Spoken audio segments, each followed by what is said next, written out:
We saw in previous videos how easy it is to crack WEP encrypted networks, even if there was no devices connected to the target network, and even if the target network was idle.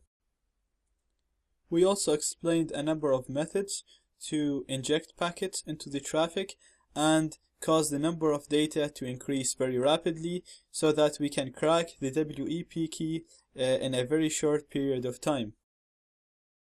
Now in the next few tutorials we're going to talk about WPA encryption. This encryption was designed after WEP, and it was designed to address all the issues that made WEP so easy to crack. The main issue with WEP was the short initialization vector, which is sent as plain text in each packet.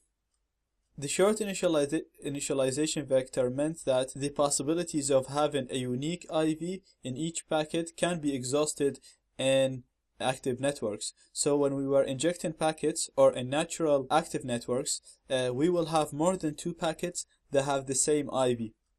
When this happens, AirCrackNG can use statistical attacks to determine the key stream and then determine the WEP key. In WPA, however, each packet is encrypted using a unique temporary key.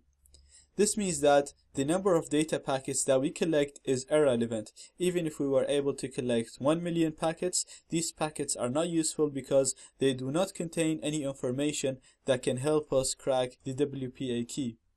Now I'm talking about WPA, but it's the WPA2 is the same. It works by the same method, and it can be cracked using the same methods. The only difference between WPA and WPA2 is that WPA2 uses an algorithm called CCNP for encryption.